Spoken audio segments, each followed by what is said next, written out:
Paul David Watson was 34 years old and a paradox. A college dropout shouldn't have had his business savvy. Someone of his intellect should never have had such trouble remaining focused in college. His calm, quiet demeanor didn't match his muscled, 6 feet 2 inches frame. His nerd-like fascination with gadgets and technology didn't match his athletic ability. His apathy toward team sports of any kind didn't match his broad shoulders, bear-like arms, or massive hands. His boyish good looks and casual dress didn't match his age. His catatonic shyness with women didn't match their desire for him. His normal, peaceful, easygoing manner did not match his cold, calculated rage as he sat at the bar, facing away from his tormentor. It doesn't have to be like this. You don't have to fight for her. You can have the witch and still walk away. Screw you. I am not here to fight for her. She already picked me. I am here to teach you a lesson. The arrogance of youth. It is what Kyle hated the most about the man standing behind him. It was as palpable as his douchebag body spray that seemed to fill the room with a foul stench. Still, Kyle wasn't about to risk going to jail for a fight. Not even a fight against the man who was screwing his wife. He swallowed the remainder of his bourbon in one gulp, then stood abruptly. When he turned, he saw exactly what he expected. The young man was flanked by 4 of his friends and was at least 4 inches taller and 30 pounds heavier than Kyle. But it was his smirk that sealed his fate. Not here. I'll be at Manny's in an hour. If you show up and Manny lets you into the ring, you can have your shot. Oh. I'll be there, a-hole. You can count on it. But you'd better be there, or I will skip all the intros at our next meeting and get straight to kicking your butt. Don't worry. I'll be there. October 6, 2011 was the day Kyle Watson lost his wife. He just didn't know it at the time. They were at a holiday office party. A boring one at that. He had seen her kiss another man. A business associate, several years her senior. It was a kiss with potential. And she knew he had seen her. The look of panic mixed with embarrassment on her face told him she knew she was caught. The look of fear in the man's eyes was proof that he knew he was caught too. At home later that evening, when she knelt by his side crying her eyes out and gasping for breath while he was sitting on the couch, she apologized. Kyle thought it was enough. They never spoke of it again. That may have been a mistake, but it didn't feel like it at the time. October 6, 2011 didn't feel like such a bad day. Seeing his wife kiss another man made Kyle feel jealous and angry and sick to his stomach. He welcomed those feelings. Being able to feel anything at all was a welcome change. It had been 9 months empty. 9 months of being lost in his own life, his own house, his own skin. 9 months since he had lost his little girl. Emily was 9 years old at the time of the accident. She had a winning smile, impossible brunette curls, and the voice of a miniature princess. She was also stubborn as a mule, unashamedly curious about everything, and had the ability to melt her father with one look from her glacially blue eyes. Kyle only missed her when his heart was beating. The child who had taken her life wasn't speeding, drinking, or texting. He was in his first year of driving his first car, a meticulously clean piece of junk clunker. There was no way he could have stopped his car in time. No one could have. Definitely not a 16-year-old. Emily had been sledding with Dana's parents. It was the first big snowfall of the year. 7 inches of pristine powder had paved the way towards his daughter's death. Dana's parents weren't at fault either. The hill had been prime real estate for winter fun since Kyle had been a child. There was almost 20 feet of flatland between the bottom of the hill and the street, 5 more feet of sidewalk, and a bank of snow that was capable of stopping the largest of runaway inner tubes. Emily should have stopped in plenty of time. But it didn't. Dana's father, Charles Whitmore III, had recounted the morbid tale to Kyle dozens of times. Apologizing every time. He would cry as he remembered Emily barreling down the hill over and over, climbing a little bit higher every time, getting braver and braver with each climb. It was only a few seconds. He and his wife were preparing to leave and trying to decide on the best place for lunch. In that small amount of time, Emily chose to race to the very top of the hill and take a running dive onto her tube headfirst. Then came the series of what-ifs. What if Charles Whitmore hadn't tripped in the deep snow as he tried in vain to stop the young? What if Emily was a year older and 5 pounds heavier, or had placed her hand out to touch the snow? Would her momentum have been stopped? No one would know for sure. But what followed was a perfect cacophony of screams and screeching brakes and sirens and wailing that ended only when Emily Christine Watson was pronounced dead at 11:46 in the morning on January 6, 2011, with barely a month left until what would have been her 10th birthday. What would have been almost never was. That thought placated Kyle's anger at the world when he would let himself be angry. Emily was born 6 weeks premature. The doctors had waited only long enough for a single test to indicate that Emily's underdeveloped lungs would function at all outside of the womb before they wheeled his severely ill wife to the operating room. Kyle's vocabulary grew every minute he was at the hospital. Preeclampsia. Severe hypertension. Caesarean section. Hemorrhage. Hysterectomy. Neonatal intensive care. But after just a few weeks in the hospital, both mother and daughter were safely at home. Emily was so small that she couldn't nurse properly. So while his wife dutifully pumped her breast milk for their child, it was Kyle who prepared the syringe and fed Emily by allowing her to suck on the tip of his pinky finger while painstakingly slowly dosing her food through the attached plastic tubing. The process sealed their bond as a family. Mother and father and daughter. Wife and husband and child. The next 9 years flew by in the blink of an eye. Kyle cherished those years and the love he felt from both Emily and Dana. It made him feel safe and whole and grounded. He missed the fact that Emily could never call for him once. It was always Daddy. Daddy. He missed turning around from his playtime with Emily to see his wife leaning against the doorframe with a contented smile brightening her face. He missed those things and feelings so much. The counseling sessions weren't going well. Kyle knew that. He had hoped Dana would open up to anyone about what she was feeling. The counselor was his last hope. He had tried to talk about adoption or foster parenting, or just living with the fact that he and Dana had loved a precious little girl and now that part of their lives was over. They had grieved. Maybe it hadn't been enough, but Dana remained hidden behind her job and her work friends and their drinking and other strange behavior. Kyle couldn't put his feelings into words, but he knew something wasn't right. That kiss was just one of the signs that had left him feeling uneasy. Miguel Manny Martinez was a former gang member turned good guy. By day he ran a community center for troubled youth.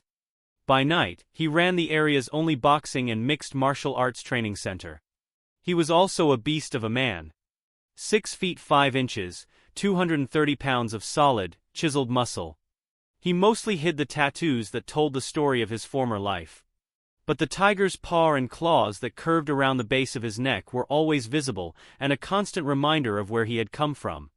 He was also the best trainer in the tri-state area with Golden Gloves champions and MMA up-and-comers seeking his services in droves. Kyle was not going to be his latest and greatest. Manny sought out Kyle after the dedication ceremony for the new safety features, like the 10-foot-high safety fence at Hyde Memorial Park.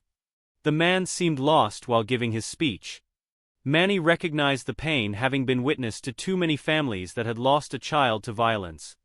He felt he could help this man and felt a calling to do just that. Their conversations had been brief at first, nothing more than introductions and condolences. But a strange fellowship formed between the man who lost his child in an accident and the man who had seen too many children lost to the streets. It was Manny who suggested Kyle come to train at his gym as a form of stress relief. The sweat will do you good. Trust me, he had told Kyle. And it did. His first session in the gym was designed for a single purpose, to work Kyle to exhaustion. Manny punished Kyle's body with aerobic activities and strength training, and when Kyle felt he couldn't move another inch, Manny pushed him harder. Then Manny drove Kyle home and helped him into his house and put him in bed, where Kyle fell into his first night of real sleep in almost a year. A sore but refreshed Kyle showed up at the gym the next night, and nearly every night thereafter. Training, sparring, learning and talking. It brought him a sense of focus and clarity and connection to his body and spirit. Unfortunately, he just wasn't a very good fighter. Manny knew why. Kyle didn't have a mean bone in his body. The word arrogant wasn't even in his dictionary. The body of a titan, the killer instinct of a mouse. Those thoughts actually made Manny smile. He had not known very many genuinely nice people in his life. It was a nice change of pace. She broke up with him over the phone. It was so pathetic and cliché. All Kyle could do was laugh at the drudgery that had become his life. But it also made him take a good hard look at himself. It was true he wasn't happy. At least she had been right about that. It's just that with me being out here and you being back there, I am just not having any fun and I should at least be enjoying myself. But I'm not. You can't be happy either. It's nothing permanent. If we are meant to be together, we will be, just not while we are so far apart. You're breaking up with me? Over the phone. You just broke up with me. Kyle said, or rather whispered, the words out loud mostly so that he could hear them, to make sure that what he heard was actually real. Kyle, honey, it's not like that. No. It's okay, Dana. So you're wild oats and all that. I get it. Listen. I've gotta run. I'll talk to you later. Dana Whitmore had been Kyle's only girlfriend. To be frank, though Kyle had an exceptionally large group of friends from both sexes, Dana was one of the few people he actually felt comfortable with. She was just so nice and had always been from their very first meeting on their very first day in middle school homeroom. It didn't hurt that she was cute as a button back then and aged into an absolute knockout. Kyle decided it didn't matter how nice or beautiful she was. She didn't want him anymore, and that was that. He did wonder briefly, however irrational it may have sounded to anyone who had ever laid eyes on him, if he would ever have sex again, having lost his virginity to a girl who no longer loved him. Kyle was 20 years old and just starting his junior year when he dropped out of college. Everyone told him he was crazy, and even though he thought they were probably right, he just couldn't drag himself out of bed to go to class. He hated his classes, he wasn't very fond of the professors, and he couldn't believe that some of his classmates had even graduated high school. He just knew he didn't feel comfortable or that he was learning anything that was relevant to the real world, and he felt that the worst-case scenario was that he would take a semester break, lose half of his tuition, and try again later. He never had to worry about it. He started in the mailroom. It was unheard of for someone to move from a menial administrative position to the side of the house. But it happened. Barely a month into his new life, the man slammed the phone down in an attempt to vent his frustration. The account for a large photography printing outfit was almost surely lost. The customer was furious. They asked for a new software platform and the equipment to run it, a $250,000 contract and no hassles. It should have been easy, but now they were having daily complaints about distorted images on their screens. The technical department had been over the job specs dozens of times, and the platform had been tested without error over and over. It's their monitors, not our hardware or software. Kyle had just dropped off a package and was walking back out the door. He wasn't consciously listening to the conversation. Nor was he commenting to anyone but himself. He was shocked when the man called him back to the office. Over the next half hour, Kyle explained the article he had seen in last month's journal, compatibility problems with one company's monitors and another's video cards. The article had stuck in his mind because both companies had a reputation for building top-quality products. He thought it was funny that their products didn't play nicely together. During the discussion, Kyle was witty and charming, and knew details for beyond his level of experience. When the man pushed him on how and why he knew so much, Kyle honestly had no explanation. I'm not sure. Chronic case of nerdiness? That sealed the deal. Kyle's new boss chuckled all the way to human resources. Kyle started out on the technical help desk the next week. 6 months later, he was promoted to lead technician. 6 months after that, he had his first shot as a project leader. His natural leadership, confidence, and ability to genuinely connect with people revealed in the spotlight. But it was his ability to diagnose complicated problems and develop innovative and effective solutions that caught the eye of his superiors. Kyle rode his success to a position as the youngest senior project leader in company history. He bought a house, a car, and a dog and had money to spare. His friends were shocked with his success. His boss was stunned and still chuckling whenever he got to tell the story about how the kid, who was dropping off his mail, had saved his skin. It had been 2 years, probably the best in his life, but Kyle felt a little empty until she was there on a random afternoon in June, sitting on his porch. Kyle sat in his driveway, car still running, just looking at her for the longest time. She tried to call him once, about a month after their breakup. He let the call go to voicemail. He deleted her message before he listened to it. He let her into his house without saying a word. Kyle poured her glass of orange juice and grabbed a glass of ice water for himself. They sat down at the kitchen table and sipped their drinks, neither saying a word for a painfully long time. Kyle didn't have a clue what to say. Dana had a couple of false starts before she was able to speak. It was the stupidest thing I have ever done, Kyle. I dated a couple of times. One guy twice. But I swear I never ever let anyone else. I'm so sorry, Kyle. I never. He was across the table and kissing her with a passion suppressed for far too long before she could finish. Dana tried to apologize several more times during the next 48 hours, but never quite got around to finishing her thought. They were married in less than 9 months. Emily arrived a year later. It had been 3 months since that embarrassing kiss and things had been better. It was as if Dana was presenting Kyle with a glimpse of their former marriage. She was attentive and loving and playful and happy. But she wouldn't talk. Not about anything real. Not about anything that mattered. Maybe she didn't know Kyle could hear her crying while she was in the shower. Maybe she didn't know that she would sometimes stare at the wall or lose her train of thought mid-conversation. But Kyle could hear her and he could see her. He knew that all his hopes were based on a facade and it scared him. I need your help, doctor. There had been a few moments of silence after Dana had stormed out of the office and ended the session. It was just a kiss. It didn't mean anything then and it doesn't mean anything now. I said I was sorry and I meant it. Grow the hell up. At least they were talking about it. That had to mean something. But the longer Kyle thought about it, the more he panicked. I am doing my best to help both you and your wife, Kyle. I know that, doctor. And I appreciate it. I really do. And we are here and we are talking. And that's a good thing. Or at least I hope it is. And I can live with it. I can hold on by my fingernails if I have to. I can hang in there and be supportive and get treated like crap and watch and wait, and be patient and anything else for that matter. I love her and I want her back. But I need your help. Kyle wasn't a crier and he wasn't a baby and wasn't used to begging. But it was all he had left. If you tell me that she is getting better, I'll believe you. Anything. A tiny breakthrough. A glimmer of hope. Anything. Tell me you've seen it. Please, if you have, tell me. She's been coming to your office every week for 3 months. So there has to be something, right? Some signs. Maybe she has said something or done something. I'll take anything. Anything at all. But please, I need something. I need your help. Desperation wasn't a good look for Kyle and Dr. Harris was conflicted. If there was ever a reason to break doctor-patient confidentiality, this would have been it. But he couldn't offer the broken man sitting in his office any comfort. The years had brought any number of cases through his door.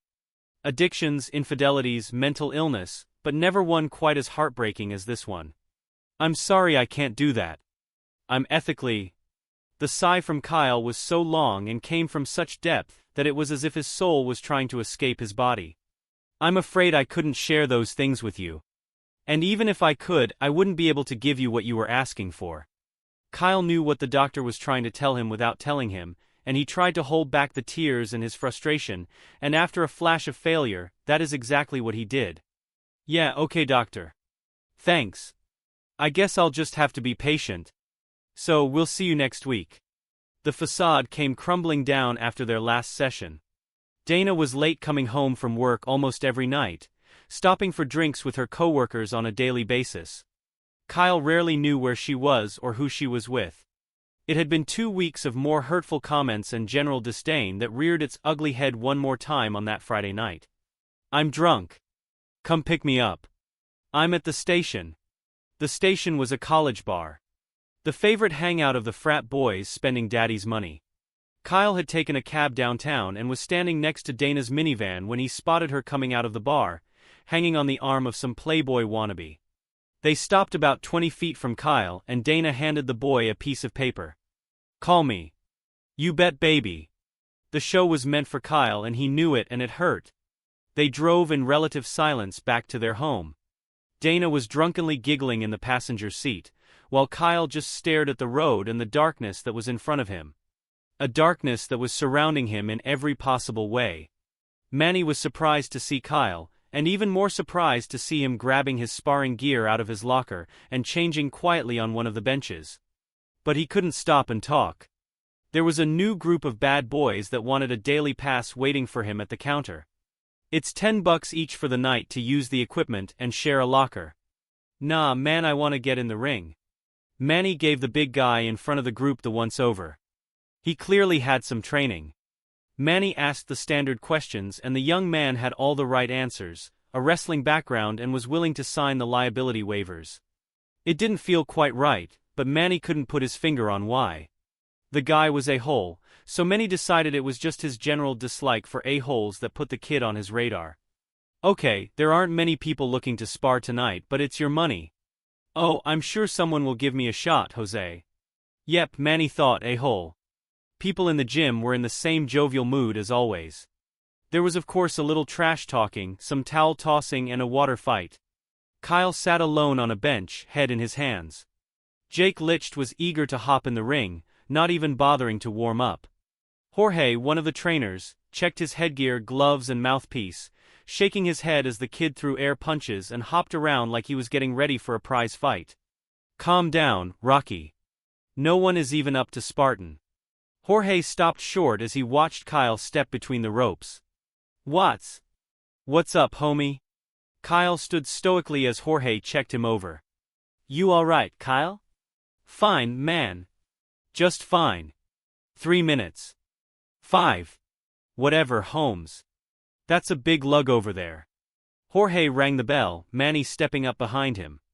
Jake threw a roundhouse that caught nothing but air, then ate a short left jab.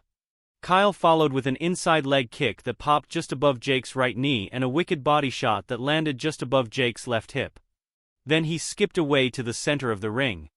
Manny hollered into the ring. Damn, Kyle. You may make me forget that you can't fight worth a junk with shots like that. Then he wandered away from the ring, laughing, and up the stairs to his office. It was a punishing 5-minute round.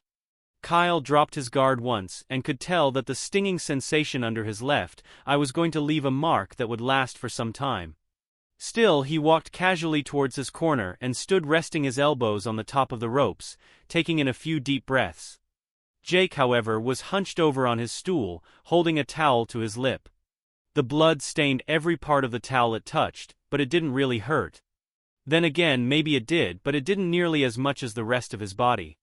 His legs were throbbing from kick after kick. There was already a bruise on his left shin. His cheeks were starting to swell from all the jabs that had come his way. At one point he thought he had the upper hand, landing a huge right hook to the eye of his opponent, but the guy barely moved. But while Kyle was momentarily stunned, Jake rushed him and used his formidable size to shove him into a corner. It hadn't lasted long. A short uppercut had moved Jake back, and he soon found himself with his back to the ropes, his hands wrestling with Kyle's, trying to gain the upper hand while he was taking knee after knee to his torso. Left, left, right, pause, right, right, left. And again, Jake stared at his opponent, trying hard not to lift his head farther than he had to. He felt like he couldn't breathe. Kyle looked like he hadn't broken a sweat. The muffled ding announced that the short break was over. Kyle strolled into the center of the ring. You can still walk away. Screw you, old man. Okay. I tried. When you're wondering later on, that first round was for screwing my wife. This one is for where you did it. So, show me what you have left. When he thought about it later, Jake realized the number of ways he had underestimated his opponent and basically dove head first into the beating of his life. His size was countered by skill. His youth was countered by endurance and training. His arrogance countered by rage. But at that moment, none of those things stopped him from growling and diving at Kyle's legs. It would be his last mistake. Kyle shot his legs backwards and pushed his hips high, all while grappling Jake's head with a force that equaled his size. The shift in momentum couldn't be missed, and Jake tumbled to the ground, landing on his back. Like a man possessed, Kyle was on him in an instant. Manny! Manny! Jorge screamed.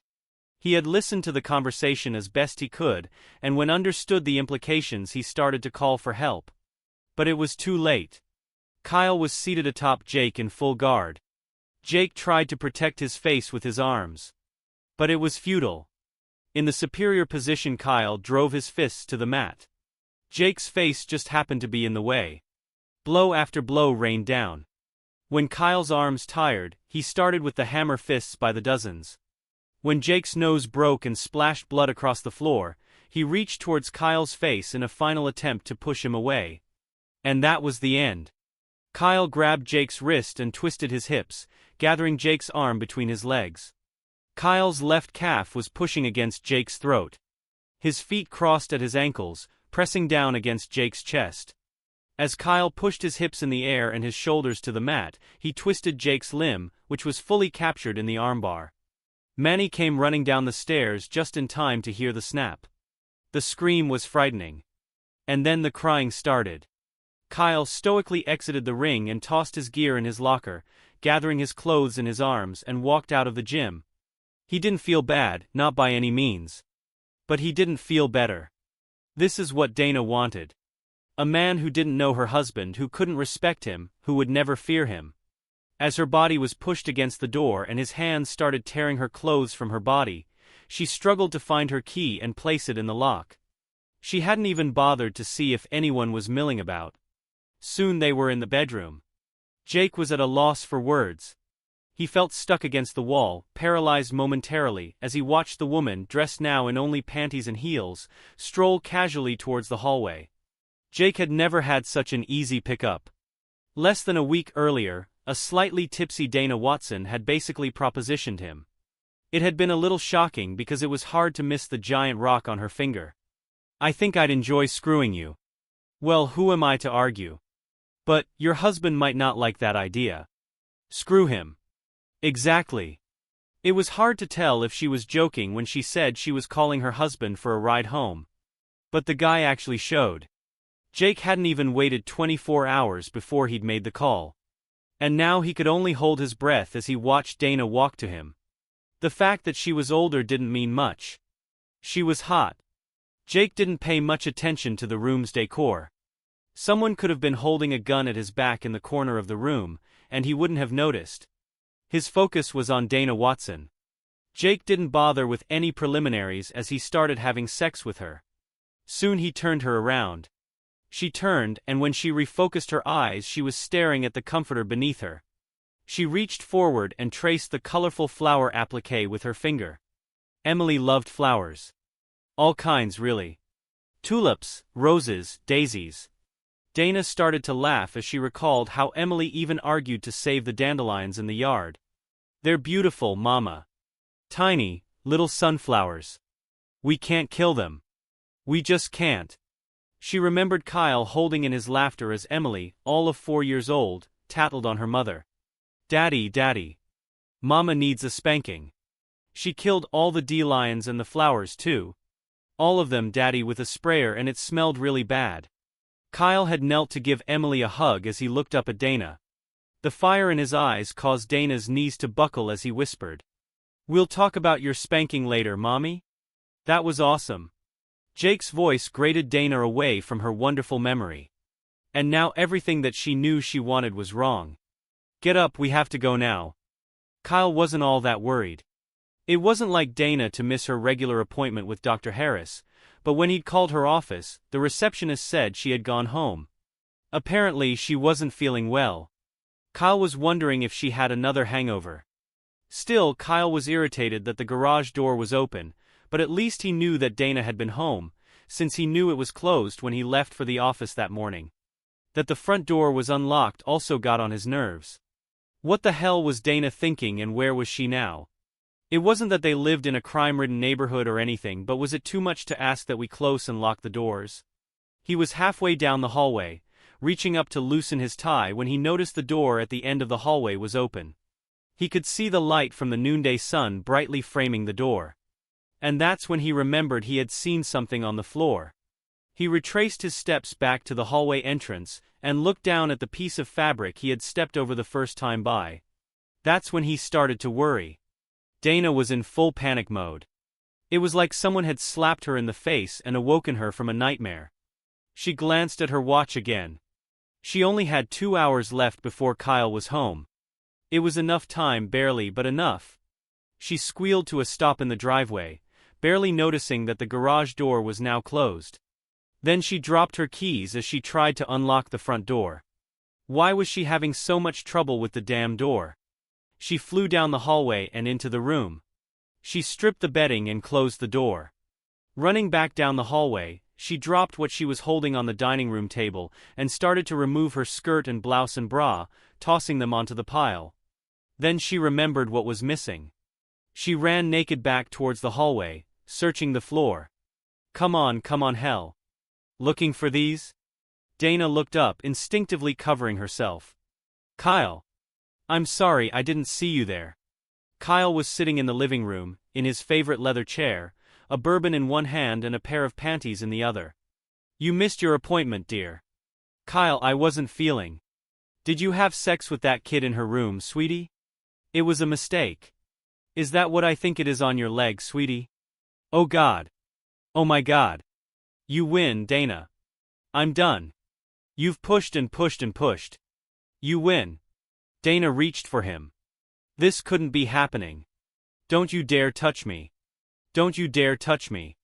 In all the time she'd known Kyle, he had never raised his voice to her. Not in junior high when they had met for the first time and become friends. Not in high school when they had dated. Not one time when she left him to go to college on the West Coast, when he called her every week without fail. Not even when she told him that she felt like they should see other people while they were so far apart. And never once in their 10 years of marriage. Kyle, I'm sorry.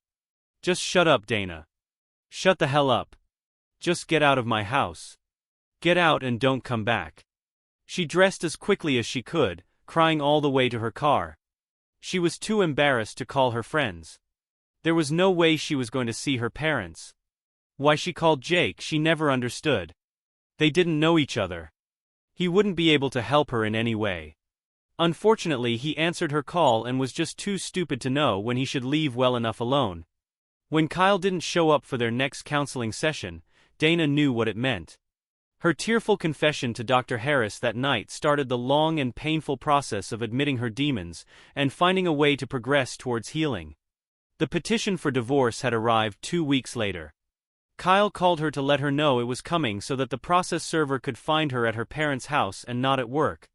Dana saw Jake one more time while she was out with friends catching a movie at the downtown mega theater. His arm was in a cast and his eyes were surrounded by massive bruises. She had never seen anyone turn and walk away from her so quickly, let alone someone who had clearly been in a recent car accident. Kyle pled no contest to misdemeanor disturbing the peace after several weeks of plea bargaining with the district attorney. In the real world, people who hit other people get arrested. He was no exception. Fortunately, as a first-time offender, Kyle was able to enter a pre-trial diversion program that required him to continue to see a counselor. He was already seeing Dr. Harris, so it really changed nothing in his life. After 6 months of sessions and a year of probation, his record would be expunged. His sentence for Manny was far more challenging. No gym time for a year and 10 hours, a week of community service at the youth center. Manny still came to Kyle's house on the weekends to train him in his garage. During the first month of private sessions, Kyle was pretty sure Manny was trying to carry out a self-enforced death sentence. After 10 months of haggling, Dana finally agreed to the terms of the divorce, requesting one last face-to-face with Kyle before signing. That is how they found themselves in the conference room. The dark cherry bookshelves and tables and wingback leather chairs didn't scream warm and comforting to Kyle, but he sat there anyway. It wasn't his first choice for a place to have a conversation, but it was all he had. For maybe the first time they really talked about Emily's death and how it had affected them, and they reminisced about the good memories of their little girl and her short time on Earth. Kyle, I just want to say that I am as sorry as I have ever been in my entire life about what I put you through. You have every right to be angry with me. I have no excuses, but I have made a lot of progress in counseling and I understand what went wrong and I would never ever hurt you again. And I would do anything at all if you would just give me one more chance to love you, for us to be a couple again. Kyle knew this was where the conversation would lead, and honestly he had given it a lot of thought, more than he ever thought he would, but he sat quietly for a minute, to collect his thoughts anyway. You know, Dana, I believe you. I really do, and I do love you. I know that for certain. I suppose that I have always loved you, and I can't imagine that ever really changing. The 3 happiest days of my life involved you. The day you came back from college and were waiting for me on my porch, the day you married me, and the day you gave me Emily. I love those days, and I am happy I will always have those memories and that I share them with you. You were my first love and the love of my life, and nothing will ever change that. Do you remember the first time we made love? I will never forget that night, Kyle. I know. That's not what I meant though. Do you remember how nervous we were? 2 virgins, fumbling in the dark. God, it was pathetic. Dana laughed hard at that. I know. It's so true. And I remember when you were pregnant and in the hospital on bed rest and you were so sick and I was so scared. I prayed so hard that you would be okay, because I knew I couldn't live without you, and I knew I couldn't love you any more than I did. Then we took Emily home, and you made me check the car seat 4 times and wouldn't let me drive faster than 25. And I knew I was wrong and that I actually could love you more. And I did.